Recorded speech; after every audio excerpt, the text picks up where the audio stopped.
there's something about the place. You say it was a community. It was a community, and the community raised everyone. And the one thing that we were taught is that you always respect your family. And now you might act up at home, but when you got out, you represented the family, and you didn't embarrass the family. And they always expected for us to do our best at all times, and to be honest, be have integrity, and respect elders. What did your parents do? And my mom was a school teacher. She graduated from SIU Normal Teachers College, and she taught for a couple of years. She had a 2-year degree, and she taught for a couple of years, but at that time, when you got married, you had to quit teaching. So she got married, she stopped teaching, started having children, and in her later years, she wound up being a cook for Walgreens drugstore in Centralia. So she did that most of their, my growing up years. My dad was a carpenter. Since he was African American, he couldn't belong to union, so his wages were lower than union wages in Centralia. And carpentry work, as you know, is seasonal. So it was good in the spring, summer, and fall, and then slow in the winter. Got a friend who does that. Even he says it's still true today. Yes. You attended segregated schools early in life. There were a lot of expectations. The expectations were very high for you children. Expectations were tremendously high. And I did attend an all African American elementary school, and we had outstanding teachers. They cared for you, and they kept you in line. It's interesting because I always tell everyone I can name every one of my elementary school teachers from the first grade all the way through the 8th grade. And still friends with some, some have passed away, and they still look at us as their products and what they gave to us. And the one thing that happened is in our elementary school, we went to an integrated high school. Fortunately, Centralia only had one high school that was integrated. And again, they told us, when you go out there, you're representing Lincoln Elementary School, so we want you to be the best. And they taught us that way.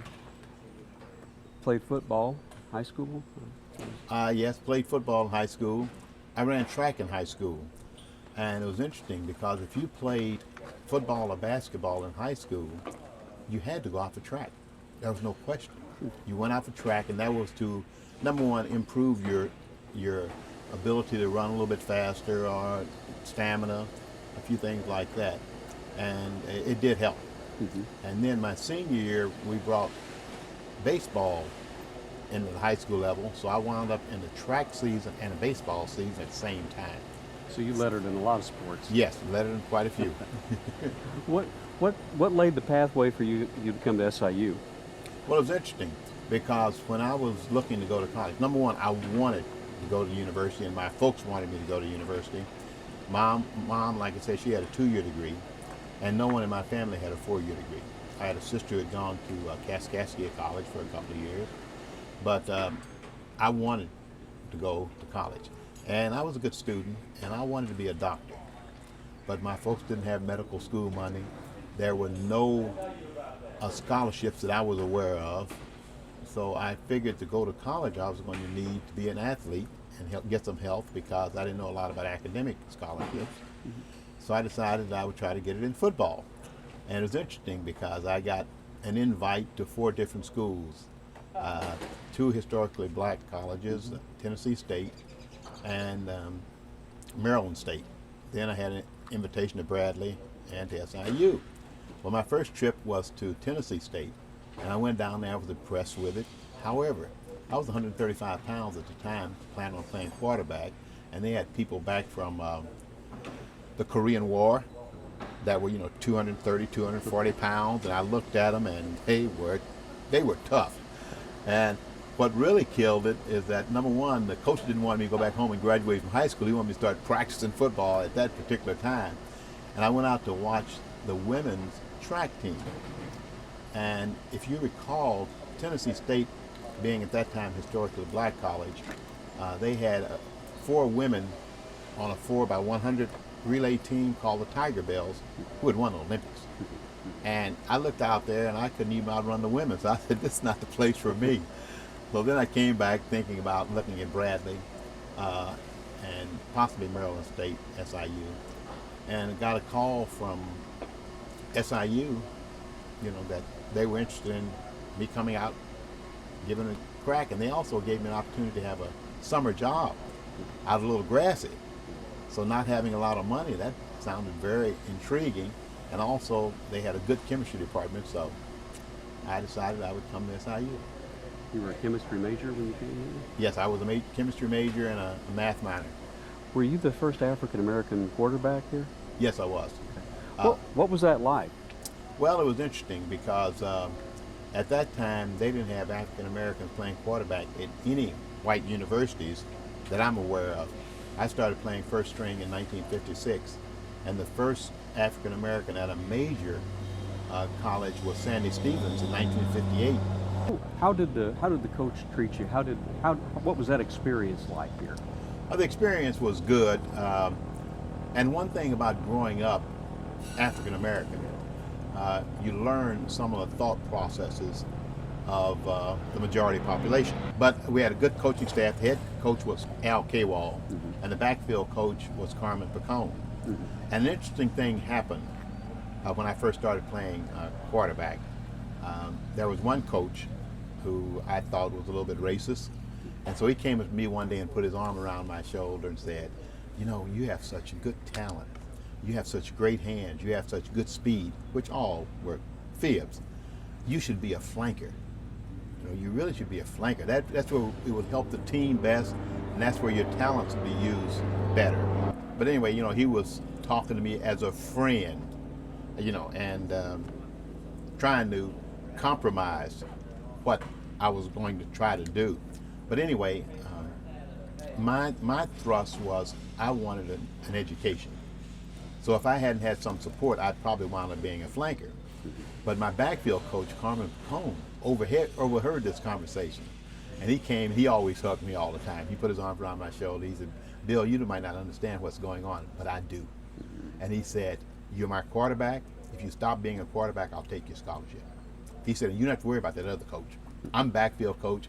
You have my support, and you have the support of the head coach, Al Kwall. And it was a breeze from there on in. We're at an airport. So. We are at an airport, Yeah. and let's talk about that a little bit. Okay. We kind of jumped ahead. When did you start getting interested in aviation? Well, I got interested in aviation when I was still in elementary school. My elementary school principal, who came to our elementary school, and our elementary school at that particular time was having a little bit of problem with discipline because we had a principal that we could kind of run over.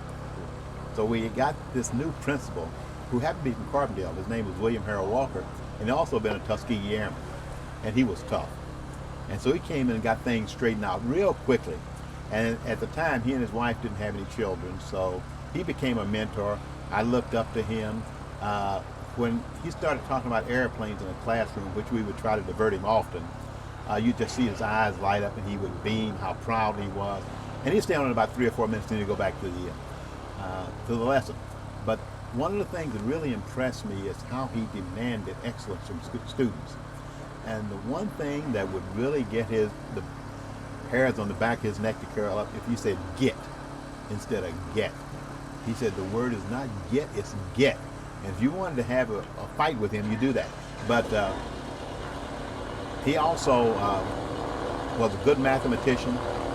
And so we wound up going fishing. He'd take me fishing, and he'd talk about airplanes. And I just saw how much interest and how much I respected him. That's the first time I started getting interested in aviation. You also, that interest in aviation was really nurtured here at SIU. You were part of a very early group in the aviation history of this place. Yes, I was one of the first ones in some of the first classes. And one of the interesting things is that when you go through life and you get some situations from a particular group of people that are not fair, it's sometimes difficult not to treat everyone with a negative impression.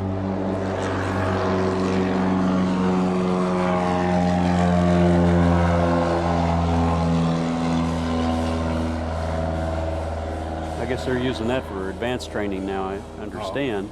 Oh, okay. Yeah, that was what I heard from Newmeyer a while Yeah. back, that they were maybe looking at that. As you were saying, And when I got ready to think about getting into the Air Force, well, a couple of things. There weren't a lot of professional opportunities for African Americans. You know, you could be a teacher, a preacher, possibly a doctor, someone didn't get in medical school, or a dentist, so there weren't a lot of professional opportunities. So the idea of being a flight officer in the Air Force was a wonderful opportunity. So that's the route I chose. So anyway, a friend of mine who had been in the aviation program the year before had told me that this instructor, I hope you don't get this one instructor, his name was Glenn Sheets.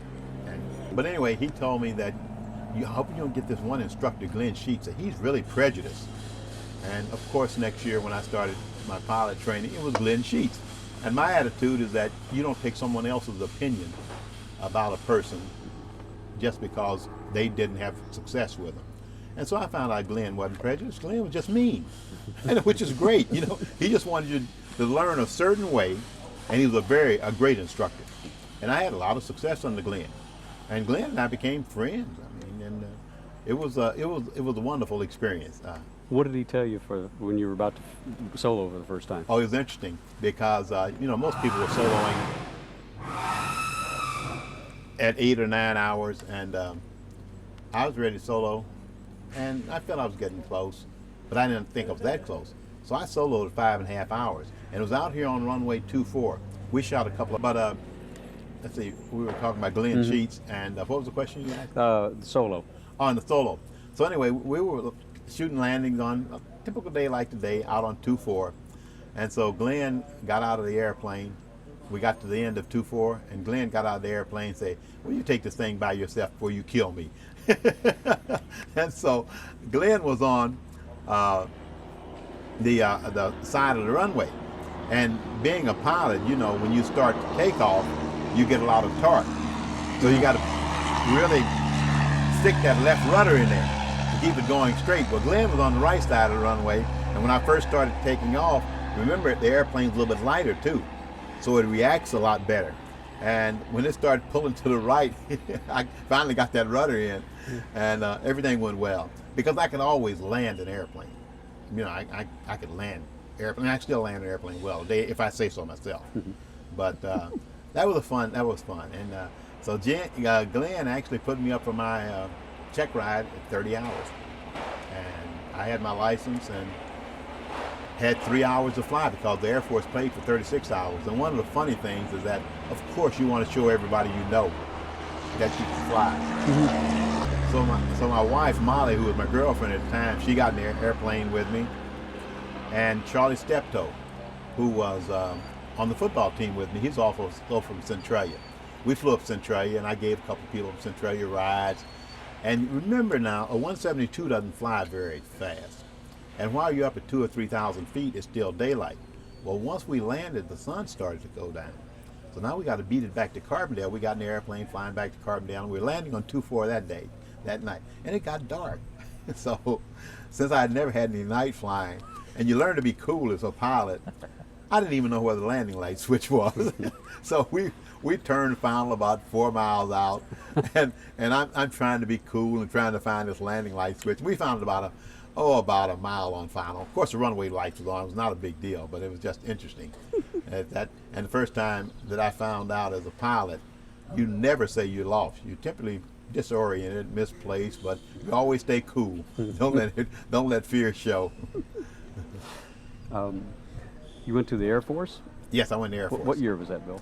I went in the Air Force in 1959. I got out in 65. 1959, I went to pilot training. And the first month you go to Lackland Air Force Base for... You went to Lackland Air Force Base. Went to Lackland Air Force Base for a month.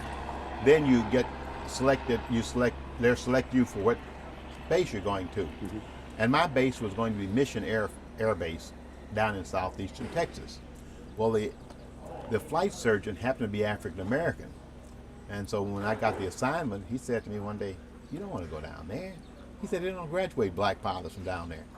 I said, "Really?" He said, "No."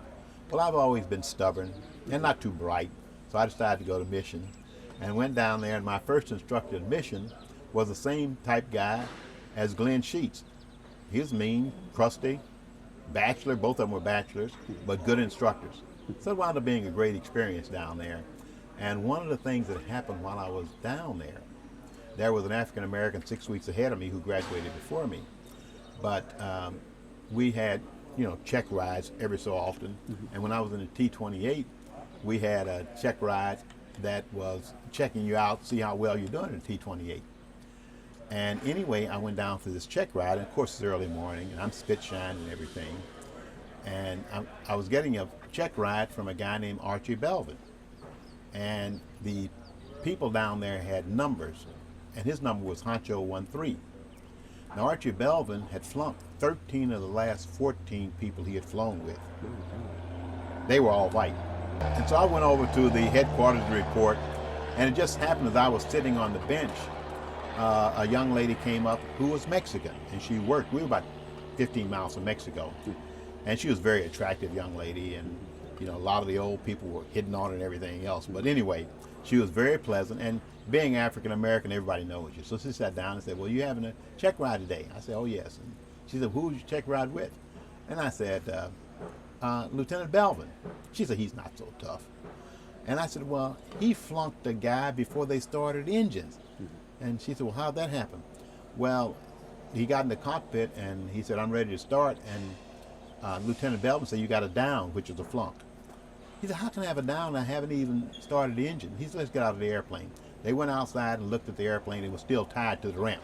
Oh. The guy had not untied it. He was so nervous. So anyway, Lieutenant Belvin came in. I jumped and saluted, and we got back down.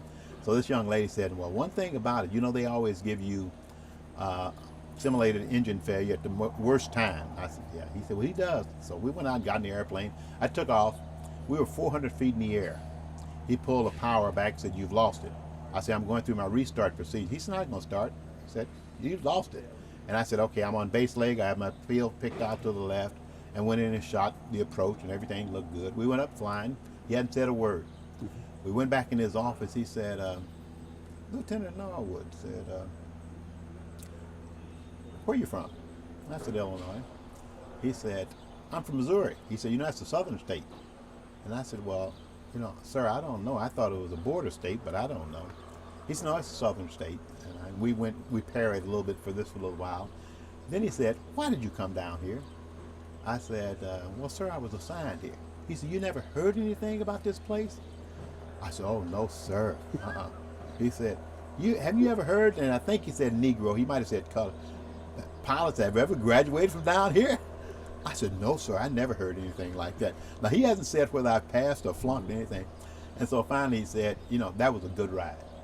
And he said, "You're going to graduate." He said, "The only way they can flunk you out is to come through me." And he said, "At least you've been studying and you are a good pilot, and just continue to study and you'll graduate." And that was really a relief and a greater responsibility, because you have someone believing in you. But you find out too, people can be fair. And you can see fairness in people in the most unsuspecting places. But that was a good experience. I hadn't heard that. I hadn't heard that one from you. That's Oh, very really? Oh, interesting. okay. No, I had not heard that. Why did you pick bombers, or were they picked for you? Why do you pick bombers? Typically in the military, you're familiar with the Air Force, they have so many slots. And the first thing when we went to pilot training, the first thing they said, a third of you are not going to graduate. I don't care how good you are. A third of you are not going to graduate because they only needed X number of pilots. Well, the class before us had like 40 slots for this particular class. 25 were fighters. And when you're in pilot training, you're always taught you want to be a fighter pilot. So when our class came down, we had two fighters. One was a 102, and one was the F-86. Well, the F-86 was a direct route in the backseat of a B-47 after 6 months. I was number 4 in the class. There was about 45 of us in there. And the number 1 pilot said, "I'm going to take that C-118, which is a C-54, 4-engine propeller." He said, "I'm going to build up my time, and then I'm going to airlines." And everybody booed and hissed and everything else going. So then got the second guy, he took the 102. And I would have taken the 102. Third guy took the F-86. And I was four, and we had two B-52s, which was the best of the stuff remaining, because we had C-119s in there, which was garbage. Yeah. And I said to my roommate, I said to him, Dick, look like you're going to Little Rock, Arkansas, because I'm taking the B-52 at Travis Air Force Base. And he took the one at Little Rock. But that's how I got the B-52. I always wanted to fly the F-101, but we didn't have any good fighters when I graduated. And, God takes care of you, because if I'd have gotten a fighter, I'd probably stayed in the Air Force for 20 years or 25 years, or even gotten shot down or whatever. But that was my love, and it wasn't available. How did the B-52 prepare you for flying airliners? Well, the B-52 is, number one, it's a big airplane, multi-engine, but I think it prepares you for flying with the airlines more so because it's a crew-oriented operation. You have an aircraft commander, you have the co-pilot, navigator, radar navigator, gunner, and electronics warfare officer. So you're accustomed working with a crew. And when you get in the airline, it's a crew operation. And they would pick multi-engine pilots over fighter pilots quite often, simply because they had been into a crew and understood crew coordination and how a crew works. When you got out of the Air Force in '65, what led you to the airline career? What made you think that this was the way to go?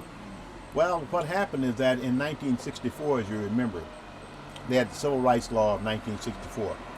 And up until that point, there were no African Americans flying passengers in America.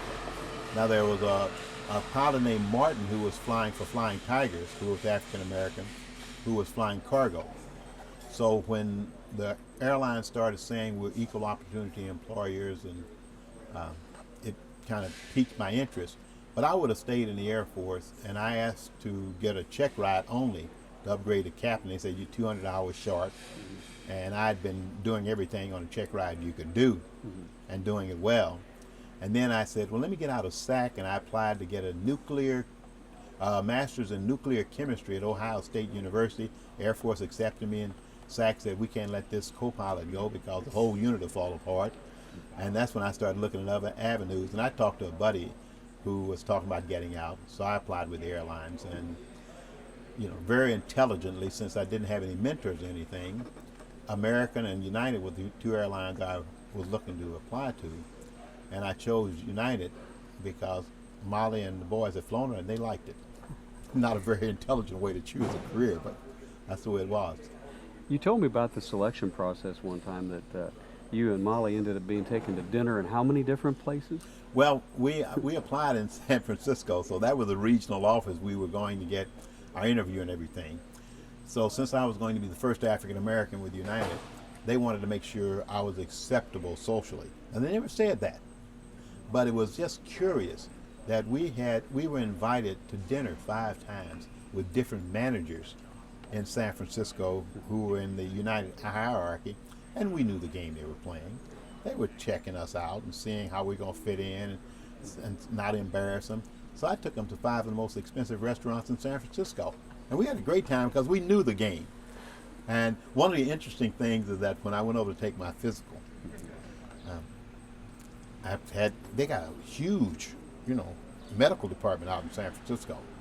So they did all the tests and everything, said, you look good, everything looks great. But we need to make a test. And we want you to go to a hospital, which was like 10 miles away, and do this test. I said, wait a minute, I know what they're getting to.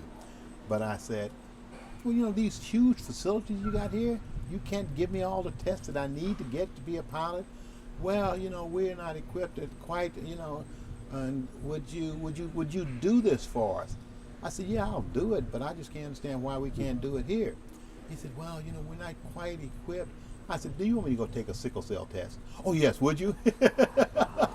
and they didn't have the capacity to do a sickle cell test because they never had black pilots.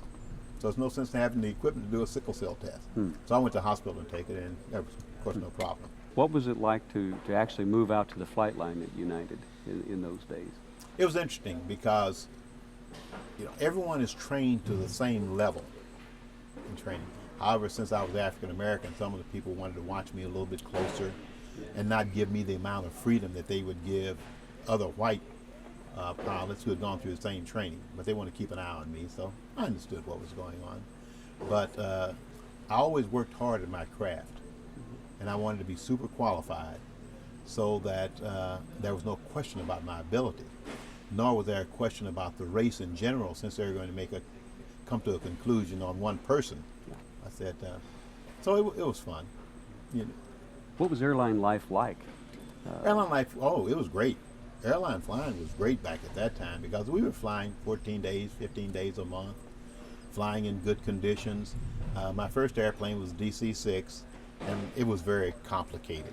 And they were the old school, teaching a lot of stuff you didn't need to know, like magnetos and things. And they finally came to the conclusion that if you can't fix it in the cockpit, you don't need to know it. Just for example, we had a smoke and fire emergency procedure that you had to know by memory. It had 37 steps in it. That was my initial training. 37 steps, which was unbelievable. I mean, stuff you don't need to know.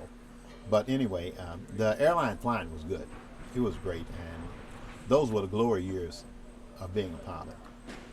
What was your favorite airplane? Not only the favorite airplane is the one you're flying at that particular time. Yeah. I liked them all. DC-6 I wasn't particularly enamored with. I mean, a lot of the guys were talking about how they missed DC-6. And DC-6 is flying at 15,000 feet in the middle of thunderstorms and everything like that. You backfire the engines every now and then. I like jets. Get me up to altitude and you spin it up and you light the fire and you go. I like the 727, and I think most pilots like the 727 mainly because the 727 was an airplane with the big speed brakes, with the big flaps and everything. You could get out of a situation easily when you back yourself into a corner. If you got too fast in the 727 on final approach, you could slow it down. In a 757, if you get too fast in a 757, you're going around. It was so interesting because one day Molly and I were flying in first class when we could get there years ago, and we were doing the river approach at Washington, D.C. And river approach, you go down the river and you're losing altitude all the way down. So we were about 8 miles out on this approach, and there was a new captain in a 757, and I'd flown the 757. And so I said to Molly, we're going around. She said, how do you know we're going around? I said, we're too hot at this altitude. He's not going to be able to get it slowed down. She said, oh, no. I said, okay. So we're going down the river and everything like that, and pretty soon you hear the power come up, and he does a missed approach.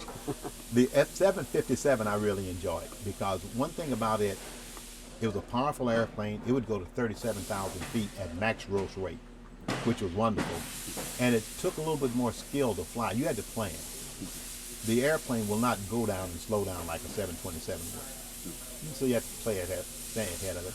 And I retired on DC-10, and Jack, you're familiar with 172.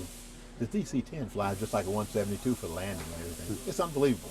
Just bring it in, you start to flare it, you start to feel for the ground. And on my final flight, I landed DC-10, and we had cameras in the airplane. They were filming it in the tower. They had news people filming it and everything else. And about 30 pilots were on board for my last flight. And it's interesting, my son was in the tower as an air traffic controller. So when I came in, and they had blocked space around me, and it was daylight today, clear day. The wind was 320 at 8, and they asked me to land on 27 right. Well, there were a lot of people, about 500 people waiting in the terminal when I got there, and they wanted me to land on this runway because it was closest to the terminal. I said, whoa, why can't I have 27 left, 32 left? They said, airport's yours, you can use any runway you want. So I used 27 left, and everybody's trying to help me land this thing, and my son is telling people to salute me and this kind of stuff. And I asked him about 200 feet. I said, are you guys in the tower grading this landing? And they said, every last one of us are. So, and it was a grease job. And it's on film, so I don't have to lie about it. It's not like fishing where it gets bigger and bigger. I have it on film, and it was a grease job. So all the pilots in the back and all the well-wishers were helping me get it down in a very soft manner. I actually have that one on tape. Back Oh. to the building. Yeah. Oh, okay. Yeah. Yeah. Well, there's like no shortage of stuff to use for your peace bell. It's Okay. amazing. I've got more stuff on you than I think I've had on any of the folks who's ever won this award. It's amazing. Oh, okay. Just well, by knowing you. At the same time as you were flying at United, I've read that you and Molly were working on civil rights issues back in Chicago. Was it the Chicago area? yes. Yeah. What were the things you were doing at the community level when you were living there? Well, number one, we moved to Elk Grove Village. We were about the fifth African American family, and we had gone through a lot of things being rejected in housing throughout the Chicago area. And so we started working with Martin Luther King group to facilitate getting housing and jobs in the community, and this worked well. So we did those type things, and we became very active in the community, so we could help people get into the community and ease some of the fears, basically. Not only from the people who are entering, who happen to be African American, but from the people who are in the community who are afraid of African Americans. To give you an example of one day in Elk Grove Village, we had been there 7 or 8 years, and the police came by the house and knocked on the door, and I knew several policemen. And he said, I'm really embarrassed to come and ask you this. He said, but do you have a relative visiting? I said, no. I said, why do you ask that? He said, well, it's silly, but a neighbor called and they saw a black man walking down the street and they wondered, was it a neighbor of ours or was he lost or whatever? And I said, why didn't they just go out front and say, sir, are you lost? May I help you? Or, this kind of thing. But that's some of the things you dealt with. And it was an educational process, sometimes kind of difficult, but quite often it's being unaware. Because we had one neighbor we were talking to it one day, and she was talking about Native Americans. And I said, well, what do you know about Native Americans?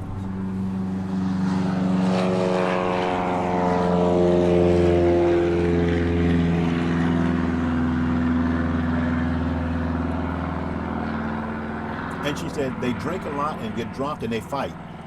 And I said, wait a minute. Where did you get this image? Well, in the movies, that's what they do. I said, have you ever met a Native American? No.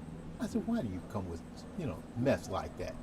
I mean, until you meet someone, don't take your images from the media, whether it's print media or, movies and things. Were you active in the school system with your sons going through school up there? Yes. Well, my wife taught in Rolling Meadows, and I actually substitute taught for 3 years at the high school. And at that particular time, there were there were 2 African Americans out of 2,500 students. So that was fun. And I actually got to teach because you always start in PE, and people would challenge you, but since I was fairly good in PE and I could rough up people when I needed to in football, we had no problem. Then it got to the point where I could teach people understood. I could teach math, chemistry, English, and it became great because when I went to school to teach, I taught, and we didn't mimeograph and have handouts, so it was fun. When did you get active with the SIU Board of Trustees? In 1974. What happened is that Barry from the who was with the Civil Rights Organization, with Bill Barry, he was the first one appointed who was African American to the SIU board. He stayed about 6 months. Then a man who was in construction, who was African American, was on the board about 6 months, and then they were going to replace him. And it gets interesting because quite often you see this, it becomes a black seat or one seat, possibly black, and this kind of thing. So I was called. Let's let this guy get by. Looks like the RGs are coming back in to do some work.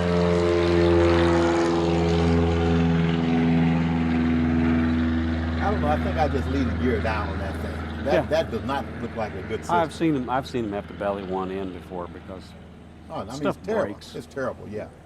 As you were saying. But Jack O'Daniel called me from the Alumni Association, and asked me would I be interested if they supported me. And I said, what's it about and everything like that. And I said, yeah, I would.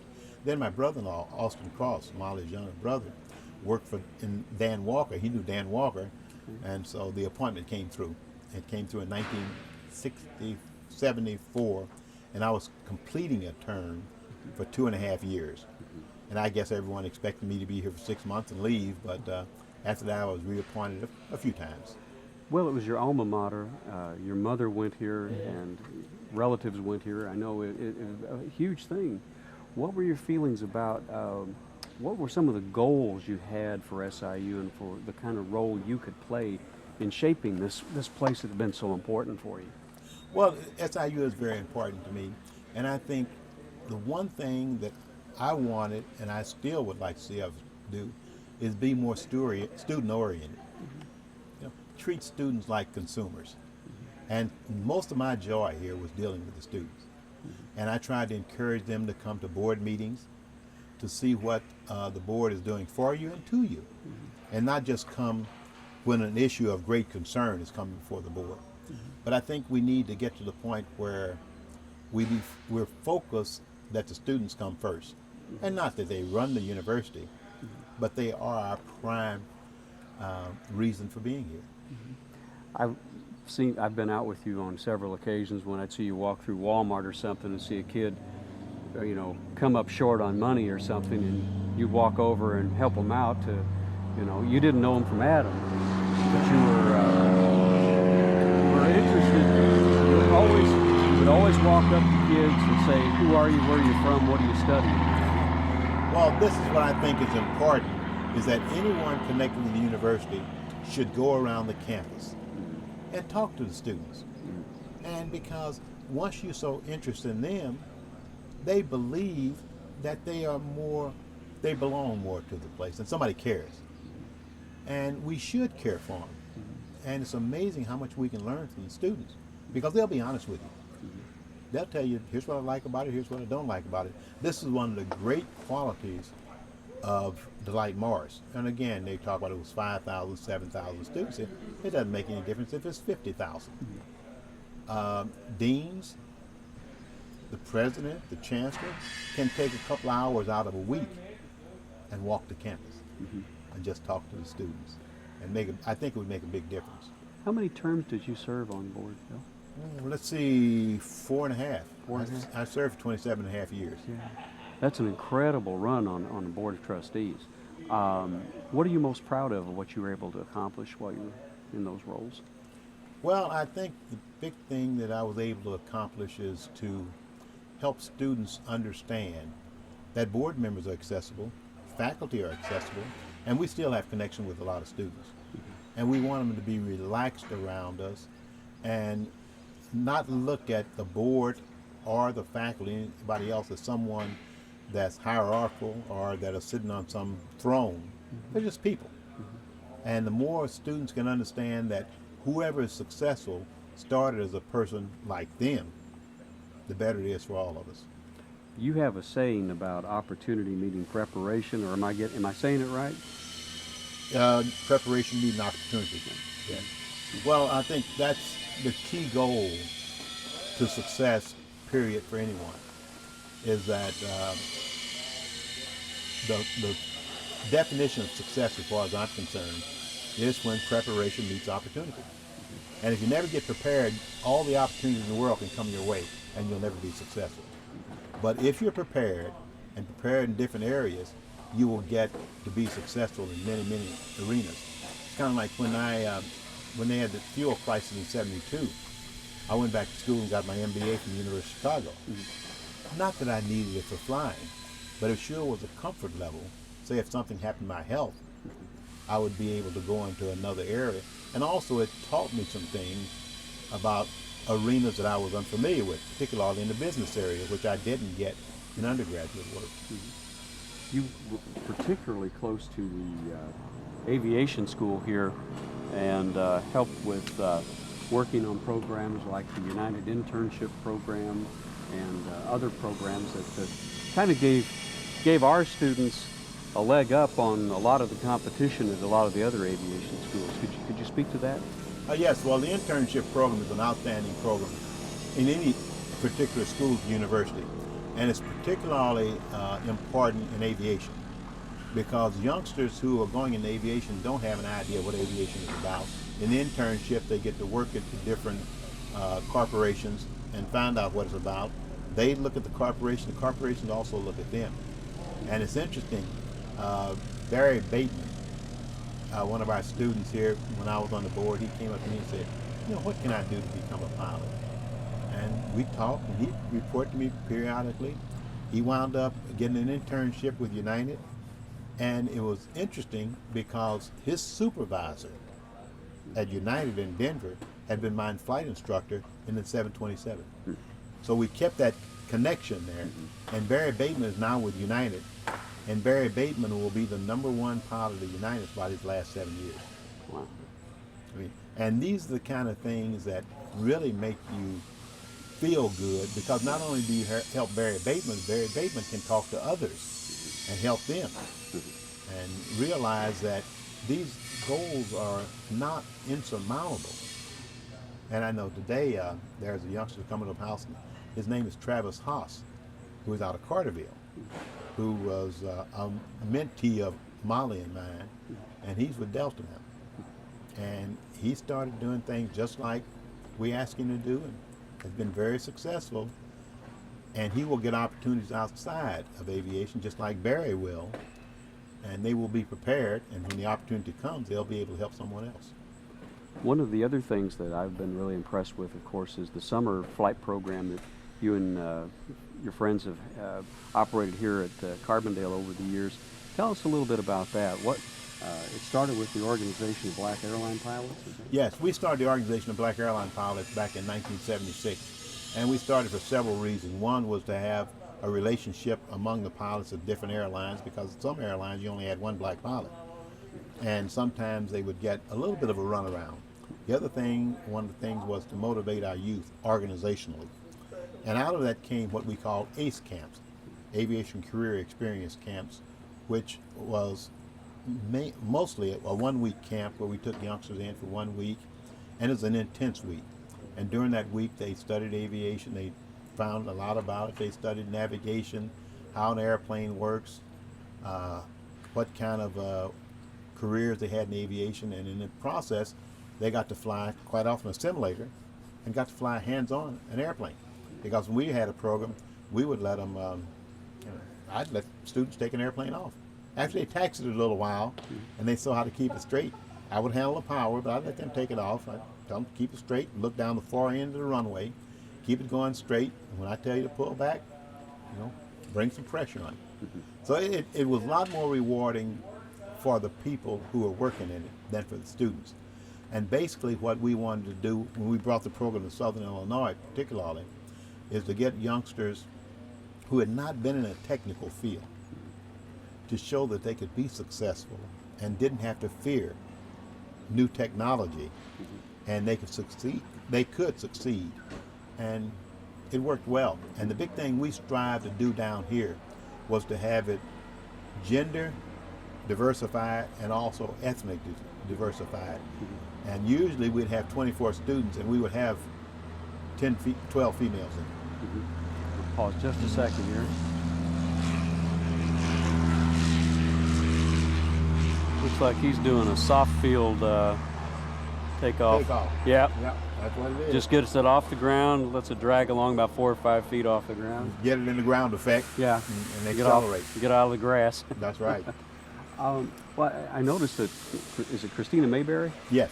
She's done extraordinarily well. Yeah, Christina Mayberry, what we had planned in the program down here was take youngsters in the first week, and we do this at OBAP, some other places, and the ones who do well and show an interest, next year we'd have the basic week, and also we'd have a solo week.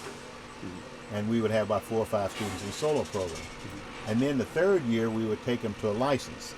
Now Christina Mayberry, who is from Carbondale, who was an outstanding student, and she did well, and I was kind of hard on Christina. I remember one time we were taxiing down, and Christina, I said, "Where's that yellow line supposed to be, Christina?"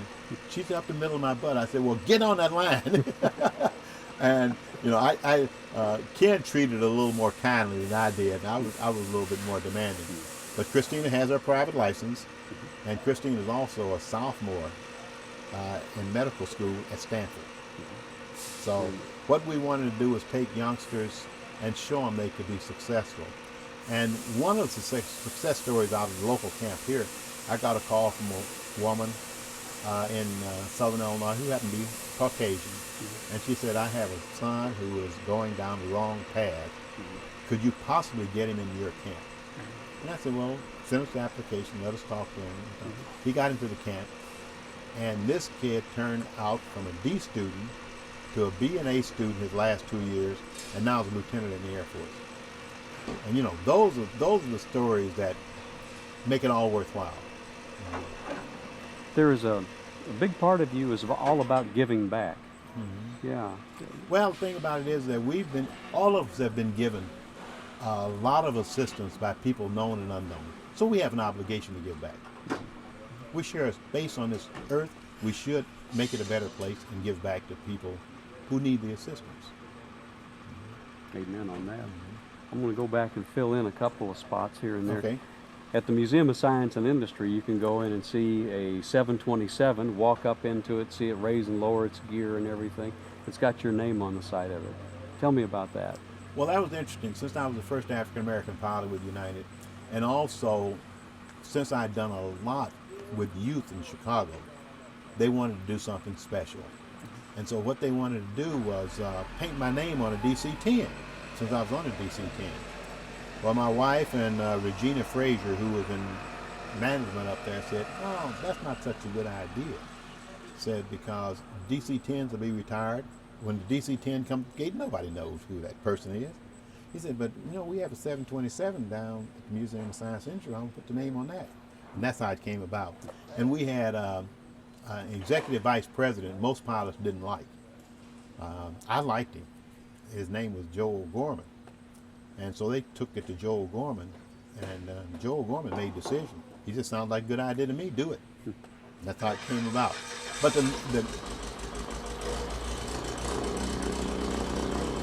He's got quite a bit of seatbelt flapping there. Has there been any other work with civic groups and youth groups that I don't know about that would be helpful to know? Well, I do a lot of work with the church. One of the things at the church we're very happy about is we have a missions committee. And how that came about is we had an anonymous donor in our church to give like $200,000 for missions. So we have been able to help a lot of areas in southern Illinois, like the women's shelter, boys and girls clubs, the food bank. That has been a lot of pleasure. A lot of pleasure. What church do you do? I go to First United Methodist Church. First United Methodist. Yes. And it's a good church, and it's oriented toward doing what Jesus would have you do: help the people, help the poor. And it's very rewarding. When I was hungry, you fed me. When I was did have clothes, you clothed me. When I was in prison, you visited me, and when I needed water, you gave me a drink. And when you do this to the least of you do it to me. Yeah. So. Have you read Gary? One of the other laureates a couple of years back, Gary Wills, wrote a great book called "What Jesus Meant." Oh no, I've read that. And it's a little thing about like that. And he said a lot of people try to imply what Jesus meant and all that. And he said what it comes down to at the end of it, he said there's only one test, and that test is the one you just spoke of. When I was hungry, you fed me. Yeah. And he said that's what Jesus meant. That's right. Yeah. Because you talk about, and Jesus said, the two greatest commands are love your God with all your heart, spirit, mind, and soul, and love your neighbor as yourself. Period. That takes care of it. Yeah. Phil, as you look back over an incredibly rich career, and both professionally and what you've been able to do, privately and in civic life, what are the things that give you the most satisfaction over what you've been able to do? I think the most satisfaction comes from trying to tell youngsters, number one, they're important, and number two, they're role models. So they can visualize people watching them and trying to emulate them, even when they're 13 or 14 years old. And once they get that image, then it helps them all through life. I think it helps them become more responsible because everyone has someone who's looking up to them. And so we have a responsibility to that person to be an example that is positive. What did you think when you were notified that you were up for the Lincoln Award? It was really a shock. I would say surprise, but it was a shock because I've been to it and I know the people who have received this award. And so it was something that just boggled my mind. And I was just excited about being thought of being nominated and then to receive the award and know the group of people that you're in and what the award meant and it means to me. It's a tribute and an honor that I'll never fully encompass the entire meeting. I have one more question once this guy gets by.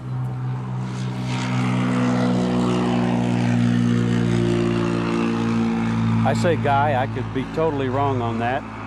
The bluebird, once the bluebird Yeah. gets by, yeah.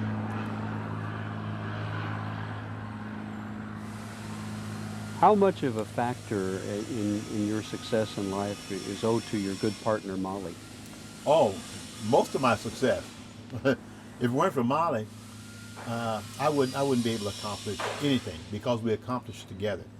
And I look at life and look at some of the people I've been involved with who happen to be female, you know, growing up. None of them, any of them, other than Molly, I'd be divorced from. You know, because I'm not the easiest person to live with. And Molly and I make a good team. And she supports me and I support her. And without her, no, none of this would be possible. What are the things you're up to these days? What's on the horizon? Well, we've had a lot of company this summer. Mm-hmm. And as far as doing things, I don't have any projects on the horizon. I'm still working with the church and a few other things. And one of the interesting things that I do, number one, I can't sing. But there's a man, Jim Jennings, at our church who gets a group of us together first Monday every month at 6:30 at First United Methodist Church. And we sing to people who are physically and mentally challenged. And it's good because I can't sing, but they can appreciate it. So we wind up about anywhere from 6 to 10 people singing. That's a lot of fun. That is neat. Yeah. That is neat. I think we're done.